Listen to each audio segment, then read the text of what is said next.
எத்தனாவது வரி?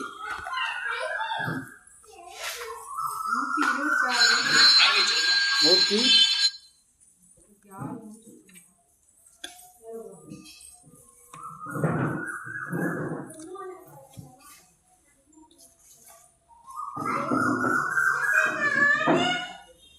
அரியோடு பரமற்கு அறம் வீண்டு வாரா வழியெனக் கருள பாண்டி நாடு பழம்பதி படித்தாச்சு. உத்தரகோசமங்கி ஊர் தேவதேவன் திருப்பேர் படித்தாச்சு. 120 நாயினேனு நலமாலி தில்லையூர். அந்த தசகாரியம் இணைச்சி படிக்கணும்னு சொல்லியிருக்கிறோம். அது பெண்டிங்கில் இருக்கு. சிவா திருச்சிற்றம்பலம் தில்லையம்பலம் மாணிக்க வாசகர் திருவடிகளை போற்றி திருவாசகம் போற்றி திருக்கையிலாய பரம்பரை போற்றி சம்பந்த சரணாலய திருவடிகள் போற்றி சக்தி விநாயகர் அம்மையப்பர் எல்லா தெய்வங்களையும் வணங்கி பாடத்தை பதியலாம். நாயினேனே நலமொழி தில்லையூங்கிறதுல 127வது வரி. நாயினேனை, அதாவது நாயினேனை என்பதற்கு நாயை விட இழிந்த எண்ணெய்ன்னு அர்த்தம். இந்த இடத்துல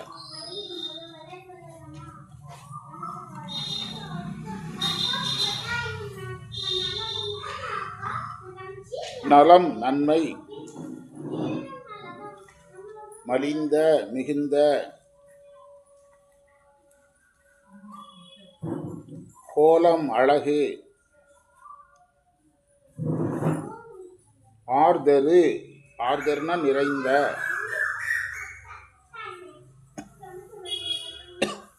பொதுவினில் திருச்சிற்றம்பலத்தில்,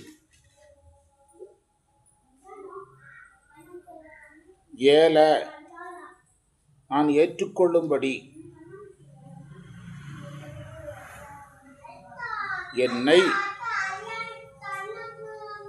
எண்ணெயும் இழிந்த எண்ணெயும் அர்த்தம்.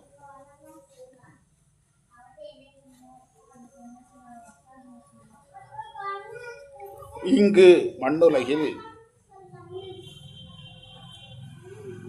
ஒளித்தருளி விட்டு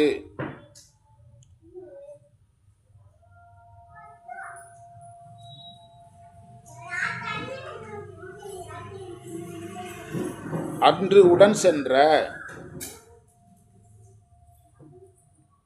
என்னை மண்ணுலகத்தில் விட்டுவிட்டு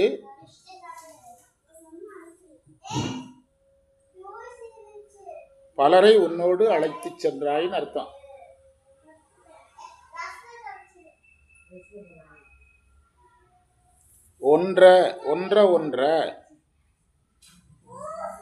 ஒன்றன்னா சேர்ந்து, ஒன்றன்னா பொருந்த, ஒன்ற சேர்ந்து பொருந்த,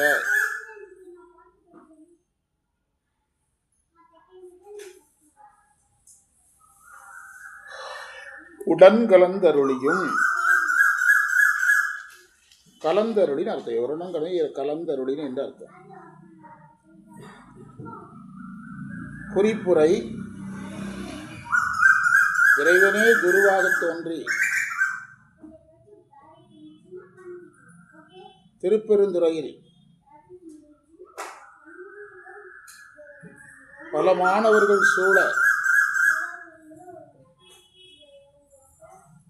எழுந்தருளி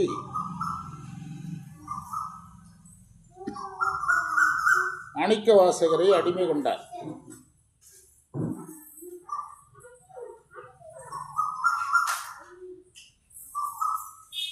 அங்கிருந்து இறைவன் புறப்படும் போது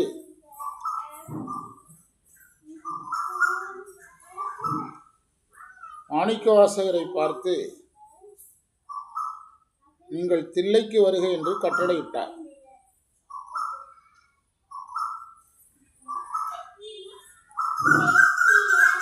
அதனை நினைத்து மாணிக்க வாசகர் இங்கே பாடுகிறார்.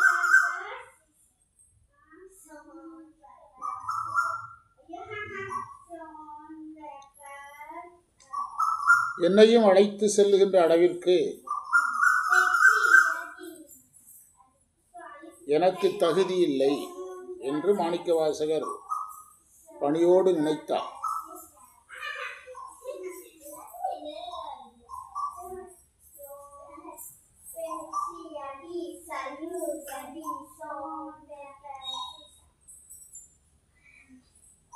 பொருள் பாருங்க, நாயினேனை நலமொழி தில்லையுள் அதுக்கு முன்னால் இருந்து வரணும்.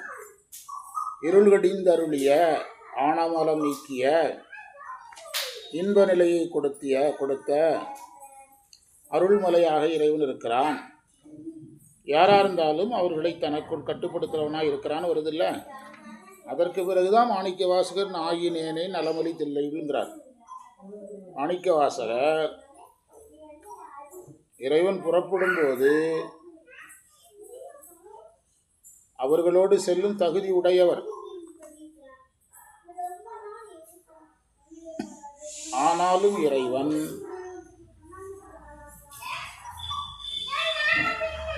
நம்மை போன்ற உயிர்களின் நன்மைக்காக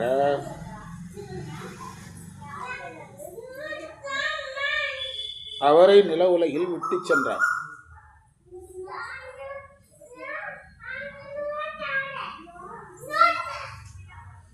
திருவருட்பயனில் கடைசி மந்திரம்தான் கள்ளத்தலைவர் துயர் கருதி தம் கருணை வெள்ளத்தலைவர் மிக. அந்த மந்திரம் தான் இதில் பாடம். கள்ளத்தலைவர் துயர் கருதி தம் கருணை வெள்ளத்து அலைவர் மிக. திருவருட்பயன் கடைசி மந்திரம்.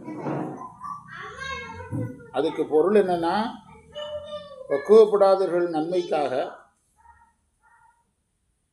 பக்குவப்பட்டவர்கள் இந்த நில உலகில் இருக்கிறார்கள். பக்குவப்படாதவர்கள் நன்மைக்காக பக்குவப்பட்டவர்கள் இறைவனிடத்தில் செல்லும் தகுதி இருந்தும் யாருக்காக இங்கே இருக்காங்க? இந்த நில உலகில் இருக்கிறார்கள்.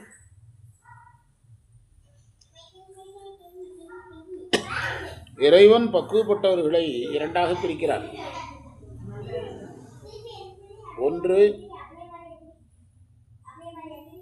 பக்குவப்பட்டவர்களுக்கு வீடு பேறு கொடுக்கிறார், அது ஒரு வகை. இன்னொரு வகை, பக்குவப்பட்டவர்களை மற்றவர்கள் பக்குவப்படுத்துவதற்கு பயன்படுத்துகிறார், அது ஒரு நிலை.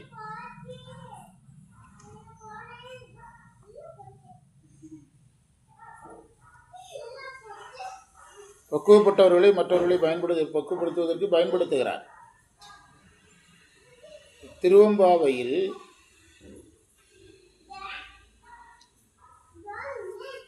தூங்குபவர்களை எழுப்புபவர்கள், தூங்குபவர்கள் அப்படின்னு ரெண்டு இருக்கு. தூங்குறவங்கள எழுப்புறாங்க, தூங்குறவங்க. அதில் மூணாவதும் ஒரு வகை வெளிப்படையாக தெரியாமல் இருக்குது. யாரையும் எழுப்பாமலே போய் சாமி கும்பிட்றவங்க இருப்பாங்கல்ல. அதில் அதை மாணிக்கவாசகர் பேசலை. அது பேசி என்னாக போகுது? யாரையும் எந்திரிக்காமல் எழுப்பாமல் காலையில் 4:30 மணிக்கு எந்திரிச்சு கோயிலில் போய் சாமி கும்பிட்டுட்டு போகிறவங்கள என்ன செய்வாங்க? அதே மாதிரி தான் இதில் மாணிக்கவாசகர் யாராக வர்றாருன்னா, அந்த தூங்குறவங்கள எழுப்புறவங்களா வர்றார். அதனால தான் அவர் என்ன செய்யலை, தன்னோட அழைச்சிட்டு போகலை. மேலே சொன்ன வரிகளில் ஆன்மா பக்குவப்படுவதை காட்டி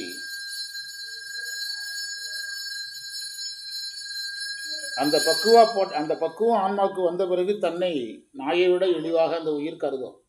இந்த பக்குவம் தனக்கு வந்த பிறகு அந்த உயிர் தன்னை எதை விட இழிவாக கருதும்? இழிவாக கருதும். அதை மாணிக்கவாசகர் தன்மேல் வைத்து சொன்னார். நாயினேனை அப்படின்னு தன்மேல் வைத்து சொன்னார்.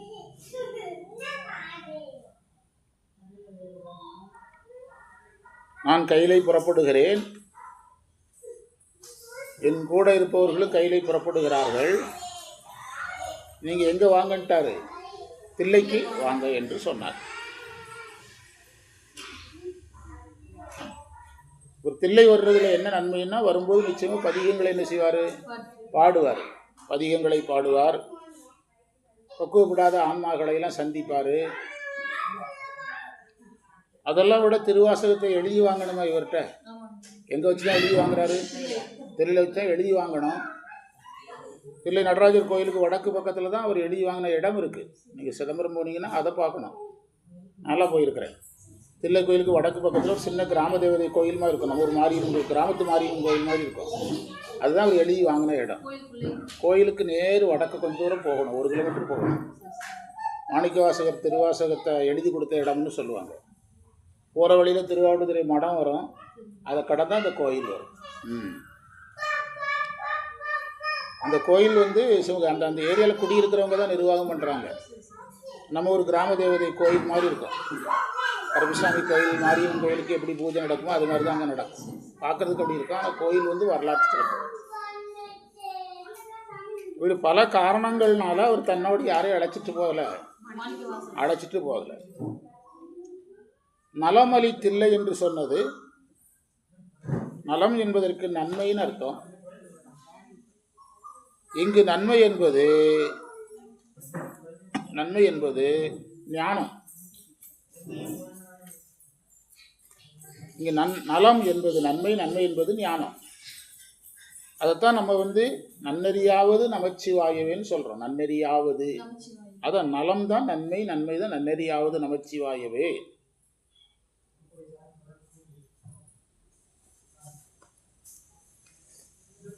நன்னெறியாகிய ஞானத்தை காட்டி, சிவஞான போதம் சொல்லுது, நன்னெறியாகிய ஞானத்தை காட்டி. பஞ்சபூத தலங்களுள் தில்லை ஆகாயத்திற்குரிய தலம்.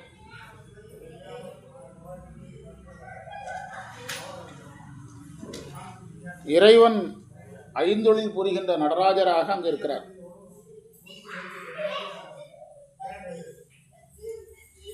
கையில் ஒரு இடத்துல உட்காந்து விளையாடுங்கம்மா. பாட்டி அங்கங்கே நடக்குது. பாட்டிக்கு கால் வலிச்சிடும், ஒரு இடத்துல உட்காந்து விளையாடு. சரி மாத்தாங்க. என்ன எழுதுனீங்க?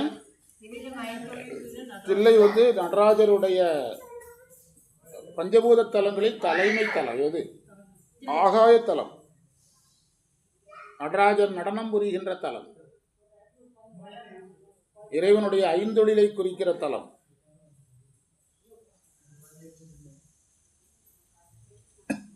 சேக்கிழாருக்கு அடியெடுத்து கொடுத்த தலம். இப்படி பல சிறப்புகள் அதுக்கு இருக்கிறதுனால என்ன வார்த்தை சொன்னாரு? நலமலி தில்லையுள். கோலம் என்ற சொல்லுக்கு அழகுன்னு பொருள் எடுத்தோம். நாம் அதை அழகுங்கிறத அருள்னு எடுத்துக்கணும். கோலமார் பொதுவீரில் வருக, சிதம்பரத்துக்கு வாங்க என்று சொன்னார். அந்த ஏல எண்ணெய்ங்கிறதுக்கு நல்ல அழகா பொருள் இருக்கிறோம். நான் ஏற்றுக்கொள்ளும்படியாக அர்த்தம். ஏல எண்ணெய் அதாவது ஏற்றுக்கொள்ளும்படியாக என்ன அர்த்தம்னா, இப்போ ஒரு அம்மா வந்து ஒரு சின்ன குழந்தைய வீட்டில் விட்டுட்டு போகணும்னா அந்த குழந்தை ஏற்றுக்கிற மாதிரி பேசணும். இந்த மாதிரி அம்மா ரேஷன் கடை போயிட்டு வந்துடுவேன், பாட்டி கூட இரு, வரும்போது பொம்மை வாங்கிட்டு வரேன், வரும்போது சாக்லேட் வாங்கிட்டு வரேன்னு சொல்லி ஏமாற்றணும்ல. ஒரு வகையில் ஏமாத்துறது தான். மாணிக்க வாசகர் நிலைக்கு அவரை இது ஒரு வகையாக என்ன செய்தது மாதிரி தான். அவருக்கு இதை இங்கே இருக்க வேண்டிய அவசியம் யாருக்கு இல்லை. அதனால தான் அவர் ஏலங்கிறார். நான் ஏற்றுக்கிற மாதிரி பக்குவமாக சொன்னான் அப்படிங்கிறார். இது திருவாசகத்தில் வேறு இடங்கள்லையும் வருது. ஆமாம், ஏல என்னை இங்கு ஒளித்தருளினா இங்கே விட்டுட்டு சென்றுன்னு அர்த்தம்.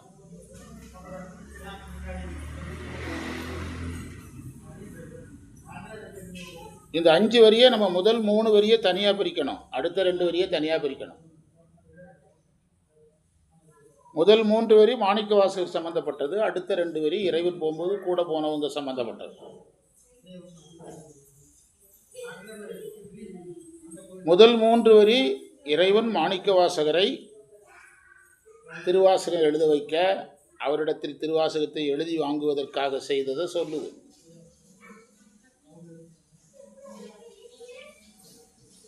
அடுத்த 2 வரி இறைவன் புறப்படும் போது போனவங்களுடைய பக்குவத்தை சொல்றார். இறைவன் போகும்போது போனவங்களுடைய பக்குவம் என்ன? அருள் பெறும் அடியவருங்கிறார். அப்போ அவர்கள் அருள் பெறும் அடியவர்னா அந்த இடத்துல அருள் பெறும் என்பதற்கு தன்னுடன் வருவதற்கு அருள் பெறும் அடியவர்னு அர்த்தம்.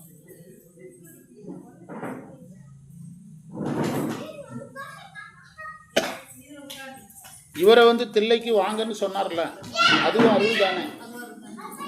இவரை தில்லைக்கு வாங்கன்னு சொன்னதும் அருள் தான், அவங்கள கூட அழைச்சிட்டு போனதும் அருள் தான். ஆனால் மாணிக்க வாசகர் விரும்பியது எந்த அருளை? அவங்களுக்கு என்ன செய்தாரோ அதைத்தான் இவர் விரும்பினார். அதனால தான் அவருக்கு எது அருளாக தெரிஞ்சது? அவர்களுக்கு செய்தது அருளாக தெரிஞ்சது. தில்லைக்கு வாங்கன்னு சொன்னதே அருள் தானே. அவங்களுக்கு சொன்னதை மட்டும் எதா பார்க்கிறாரு? அருளாக பார்க்கிறார்.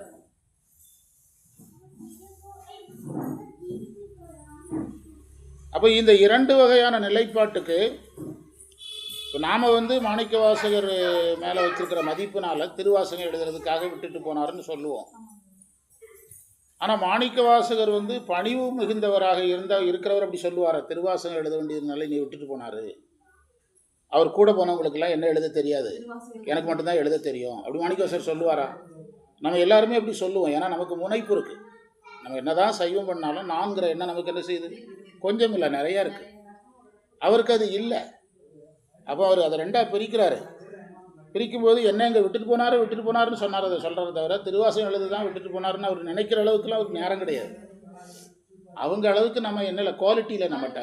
அவங்களுக்கு நமக்கு என்ன இல்லை, குவாலிட்டி இல்லை. அப்படின்னா அது ஒரு பணிவில் நினைச்சார். இந்த 5 வரியில் அதுதான் பாடம் நமக்கு. அருள் பெறும் அடியவர் ஒன்றை உடன் கலந்து அருளியும். இறைவனோடு கலக்கிறதுக்கு அவங்களுக்கு அருள் செய்தாருங்கிறார், எனக்கு செய்யலைங்கிறார். புரியுதா? அவர்களுக்கு அருள் செய்தார், எனக்கு அருள் செய்யலை அப்படின்னா இதெல்லாம் மாணிக்கவாசகருடைய பணிவு மொழி. உண்மையில் மாணிக்கவாசகர் இறைவனோட கலந்து தான் இருந்தார், ஜீவன் முக்தராக இருந்தார்.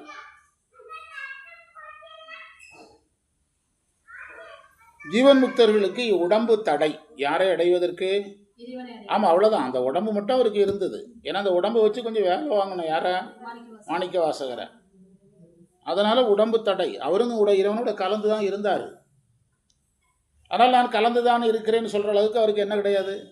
அதுதான் பிரச்சனையே, அங்கே தான்.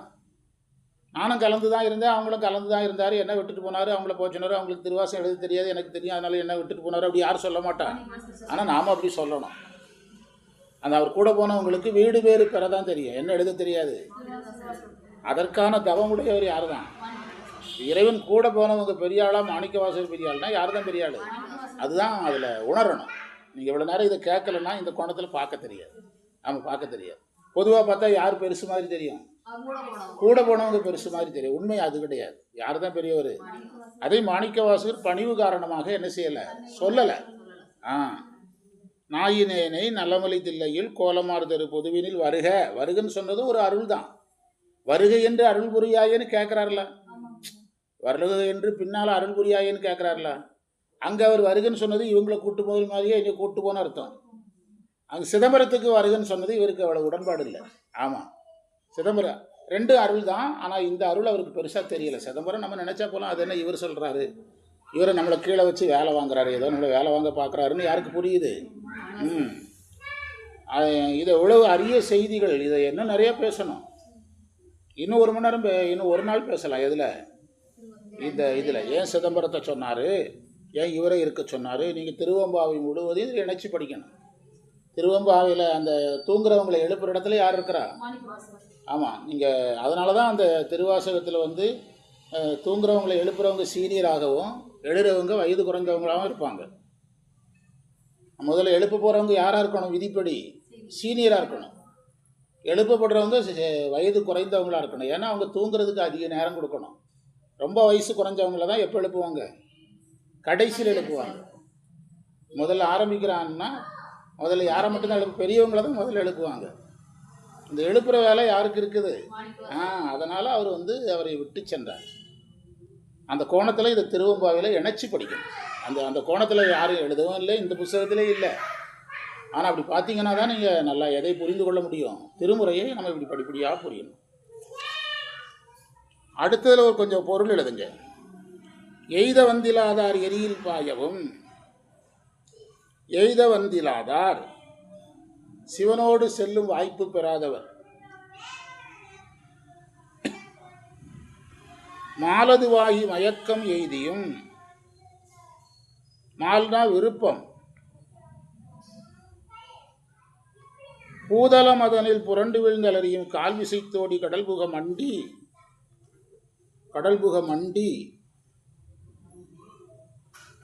மண்டின்னா என்னது? மிகுந்து சென்றுன்னு அர்த்தம். மண்டி, அரிசி மண்டின்னு பேர் வைப்பாங்க. அரிசி நிறையா இருக்கிற இடம்னு அர்த்தம். எங்கள் கிராமங்களில் காப்பி தூளெல்லாம் வடிகட்டாமல் பெருசாக வடிகட்ட மாட்டாங்க. காப்பி போட்டு அப்படியே ஊற்றி கொடுப்பாங்க. மதுரைக்கு அங்கே கடைசி காப்பியை குடிக்க மாட்டாங்க, அது காப்பி மண்டிம்பாங்க. கடைசியில் இந்த காப்பி தூள் போய் தேங்கிக்கிடும். பெருசாக சல்லடை வச்சுலாம் வடிகட்ட மாட்டாங்க. மண்டினா நிறைந்திருத்தல்னு அர்த்தம், நிறைதல். நாதநாத என்று அழுதட்டி பாதம் எய்தினர் பாதம் எய்தவும் என்று அழட்டி பாதம் எய்தவும் பதஞ்சலி கருளிய பரமநாடக என்று இதம் சலிப்பு எய்தினர் ஏங்கினர் ஏங்கவும் இதம் சலிப்பு எய்தின்று இதம் இதயம்னு அர்த்தம். இதம்னா இதயம், சலிப்பு சோர்வு.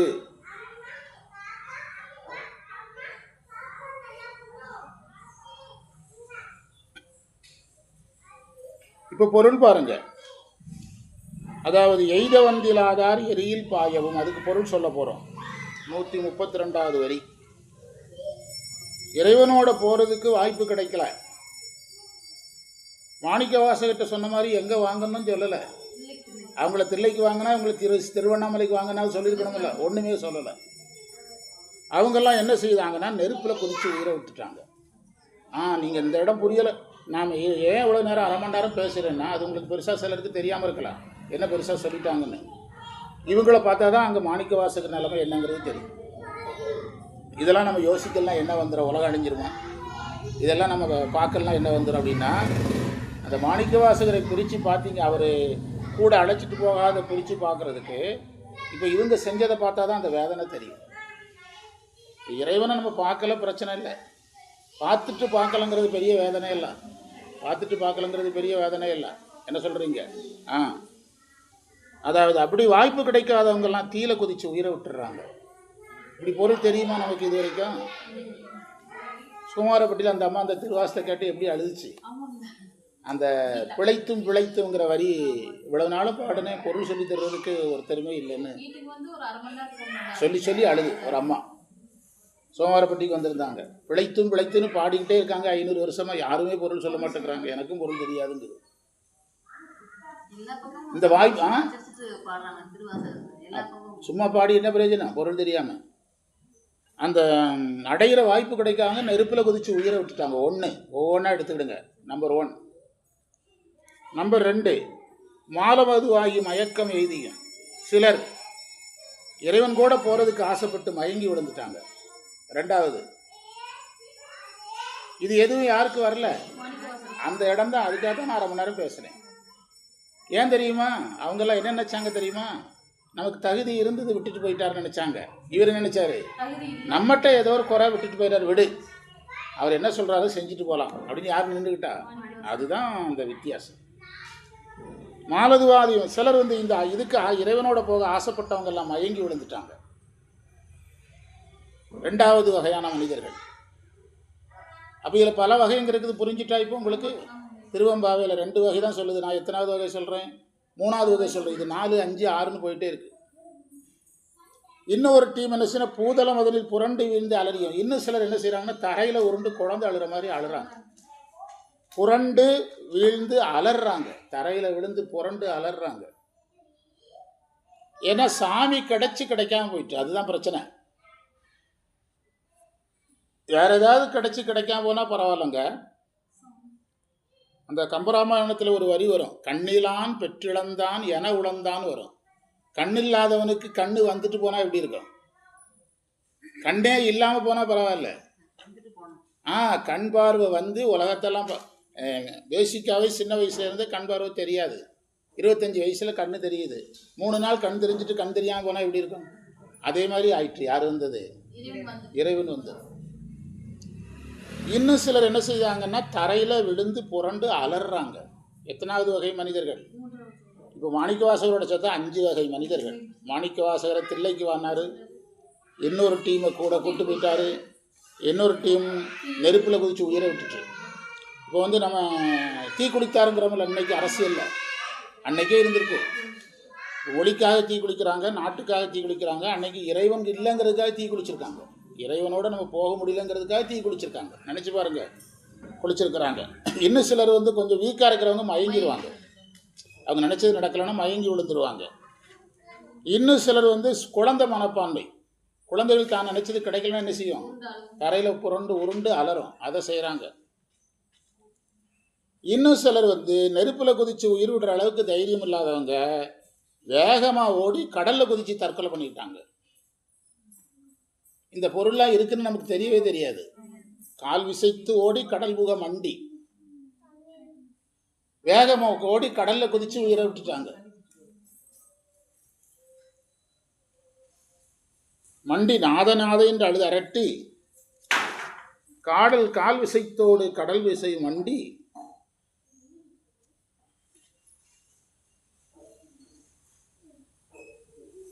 கடல்ல புகிறதுக்கு போறாங்க. அதுல கடல் வரைக்கும் உயிரை விட போனவங்க கடல்ல விட்டு இறந்திருக்கலாம். சிலர் என்ன செஞ்சிருக்கலாம்? அந்த முடிவிலிருந்து திரும்பி இருக்கலாம்.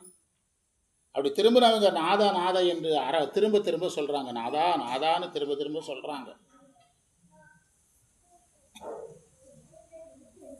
அதுக்கு பிறகு சிலர் பாதம் எய்தினர் பாதமே சிலர் இறைவனுடைய திருவடியை அடைகிறாங்க.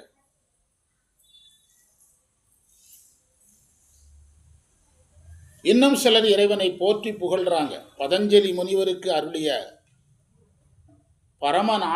பரமநாடகன்னா கூத்தாடுபவனே, நடனமாடுபவனே என்று இதயத்தில் சோர்வு ஏங்குன்னு ஏங்குறாங்க.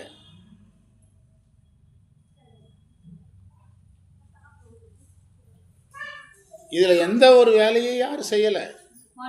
அதுதான் மாணிக்க வாசகரை நம்ம சாமியா கும்பிடுறதுக்கு காரணம். அந்த இறைவன் கூடவே போனவங்க யாருன்னு நமக்கு தெரியாது. நினைச்சு பாருங்க, நெருப்புல குதிச்சது யாரெல்லாம், அவங்க யாருன்னு தெரியாது. அது இறைவன் இப்படி ஆசைப்பட்டு மயங்கி விழுந்தது யாரும் தெரியாது. தரையில் விழுந்து புரண்டு அலர்னது யாரும் தெரியாது. கடலுக்கு வேகமாக ஓடினவங்கள எல்லாருமே திரும்பி வந்திருப்பாங்கன்னு சொல்ல முடியாது. சிலர் போய் அந்த அலையில் சிக்கினவர் என்ன ஆகிறது? அதில் சிலர் அங்கே கடற்கரை வரைக்கும் போய் முடிவை மாற்றியிருக்கலாம். ஏன்னா நெருப்பில் குதிக்கிற அளவுக்கு தைரியம் இல்லை. அப்படி சாகிறதுன்னு உறுதியாக இருந்தால் எதில் குதிச்சிருப்பாங்க? அப்போ அவங்களுக்கு அந்த தற்கொலை பண்ணுறவங்களுக்கு கொஞ்சம் பயமும் இருக்கும் சிலருக்கு. அதில் அப்படி அந்த முடிவை மாற்றி கொண்டவர்கள் இறைவனை நாதா நாதான்னு அரட்டுறாங்க. அப்படி அரட்டி இறைவனுடைய திருவடி அடைஞ்சிடுறாங்க. இன்னும் சிலர் பதஞ்சலி முனிவருக்கு அருள் செய்த பதஞ்சலி முனிவர் சொல்லி தான் யார் நடனமே ஆடுறா. பதஞ்சலி முனிவர் சொன்னதுக்காக தான் தில்லையில் இறைவன் நடனம் ஆடுறாரு. வியாக்கிரபாத முனிவரும் பதஞ்சலி முனிவரும் வேண்டிக் கொண்டதுனால தான் அவர் தன்னுடைய நடனத்தை நடத்துகிறார். அதனால தான் நீங்கள் நடராஜர் கோயிலெல்லாம் ரெண்டு பக்கமும் வியாக்கிரபாதர் சிலையும் நடராஜர் சிலையும் இருக்கும். இந்த பதஞ்சலி முனிவர் சிலையும் இருக்கும். எங்கே? நடராஜர் சந்நிதிகள்லாம் இருக்கும். அவங்களுக்கு இதயத்தில் ஒரு சோர்வு வந்துட்டு ஏங்குன்னு ஏங்குறாங்க. புரியுதா? எவ்வளோ பெரிய பதிவு பாருங்க. இதை நாயினேனை நலம் அளித்தில்லையுள் கோலம் ஆர்தரு பொதுவினில் வருகையென ஏல என்னை இங்கு ஒழித்து அருளி. இங்குன்னா நில உலகில் ஒழித்துன்னா தனியாக விட்டுன்னு அர்த்தம். ஒழித்து அதையும் அருள் தாங்கிறார். பார்த்தீங்களா? ஒழித்து அருளி அன்று உடன் சென்ற அருள் பெறும். அவங்கெல்லாம் அருள் பெற்றவங்கிறார். அருள் பெறும் அடியவர் ஒன்றை அவங்கெல்லாம் இறைவனோட கலந்துட்டாங்க. உண்மையில் யாரும் கலந்து தான் இருந்தார். அவரும் கலந்து தான் இருந்தார். ஜீவன் முக்தர் அவரும் கலந்து தான் இருந்தார். ஆனால் அவருக்கு நான் கலந்திருக்கிறேங்கிற உணர்வு கூட கிடையாது. அடையாத ஒன்றை அடைந்ததாக நாம் நினைப்போம். நாம் அடைந்ததாக அவங்க அடைந்ததை அடையாததான் நினைப்பாங்க. நமக்கு பணக்காரன் காட்டிக்கிட்ட ஆசை இருக்குமுங்க. பணக்காரனுக்கு நான் யாருங்கிற நினைப்பே இருக்காது. அதுதான் ஞானிக்கு நமக்குள்ள வேறுபாடு. பணக்காரனுக்கு நான் பணக்காரங்கிற நினைப்பு ரொம்ப குறைவாக இருக்கும். நினைப்பு இருந்தால் நம்ம 4 பேர் டீ சாப்பிடும்போது டக்குன்னு பணம் எடுக்க மாட்டான். நான் கொடுக்குறேன்னா பரவாயில்ல, நீ தான் கொடுக்குறியா, பரவாயில்ல இன்னைக்காவது கொடு அப்படின்பா. அவன் ஒரு நாளும் கொடுக்க மாட்டான். ஏன்னா இன்னொரு இடத்துல டீ குடிக்கும்போது இன்னொருத்தர் சார் நீ தான் கொடுக்குறியா அப்படின்னா கடைசி வரைக்கும் எதை எடுக்க மாட்டான். நம்ம தான் வேக வேகமாக எதை எடுப்போம். அதே தான். அதாவது சைவத்தில் தகுதி இல்லாதவர்களுக்கு தகுதியோடு இருப்பதாக உணர்வு வரும். மாணிக்க வாசகரை போன்ற ஞானிகள் தகுதியோடு இருந்து கொண்டு இதான், அதாவது என்னால் அறியா பதம் தந்தாய் யானது அறியாதை கெட்டேன்கிறார. நம்ம சொல்லுவோமா சைவத்தில்? யாராவது நான் கெட்டுட்டேன் சைவத்தில் கெட்டேன்னு யாராவது சொல்லுவோமா? அப்போ அந்த அருளை நான் பயன்படுத்தலைன்னு சொல்கிறாருல்ல, அது நம்ம யார்கிட்ட கற்றுக்கொள்ள வேண்டியது. எல்லாரும் இதை பாடமாக படிப்பாங்க. நாம் அதுக்குள்ளே யாரை பார்க்குறோம்? அதுதான் நம்ம வகுப்புக்கும் மற்ற வகுப்புக்குள்ள வேறுபாடு. ஏன் மற்றவங்க வகுப்பெல்லாம் பஞ்சர் ஆகுதுன்னா காரணம் அதுதான். புஸ்தகத்தில் இருக்கிறது தான் சொல்ல தெரியும். நம்ம பொருள் மட்டும்தான் எதில் எடுத்துருக்குறோம், புக்கில் எடுத்துருக்கோம். விளக்கம் வரலாற்று ரீதி அகச்சான்றோடு எடுத்திருக்கோம். மாணிக்கவாசகருடைய வாழ்க்கை வரலாற்றோடு சேர்த்து அகச்சான்றோடு எடுத்து இது எப்படி இருந்திருக்கோம், எப்படி நடந்திருக்கோம், அவர் காலத்துக்கே போய் கற்பனை பண்ணி நம்ம அதை சொல்லியிருக்கோம். சரியா? திருவாசகம் நிறையாவே பார்த்துருக்குறோம். அடுத்த வகுப்பில் இது நிறைவாயிரும். அப்போ நம்ம எதை பார்த்துட்டு உள்ளே போகணும்? தசகாரியம் பார்த்துட்டு உள்ளே போகணும். இன்னைக்கு இது நிறைய பார்த்தனால பண்டார சாத்திரம் ஒரு மந்திரம் புக்கு கொடுங்க. நான் கொண்டு வரல. மந்திர நம்பர் சொன்னால் கூட